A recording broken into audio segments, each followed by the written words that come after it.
This is Kate at PDH Now News, and here at PDH Now, we are discussing the fundamentals of welding. PDH Now has many approved and affordable courses for multiple states, and this online continuing education course introduces the students to the fundamentals of welding and brazing, including an overview of welding procedures. Welding and brazing variables are introduced along with some examples for applying each variable.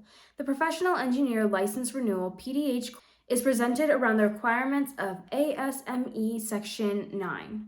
This online PE continuing course highlights the basic concepts of developing a welding or brazing procedure, whichever you need, specification. There are numerous ways to approach this, such as a process or a base material. It is convenient to organize our thoughts in the format of ASME Section 9. The various factors that might influence weld quality are identified in ASME Section 9 as welding variables. Brazing variables are different from welding variables and are treated in a separate part of Section 9 in a manner like welding variables.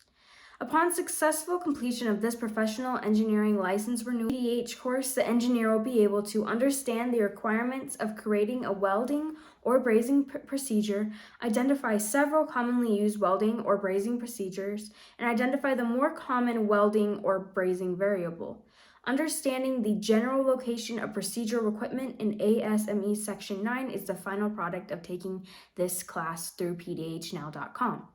Fundamentals of Welding Procedures is something that every engineer can have in the back of their pocket for when they need it. So go ahead and check out this course, Fundamentals of Welding Procedures, at PDHNow.com. And once again, this is Kate with PDH Now News, and I'll see you next time.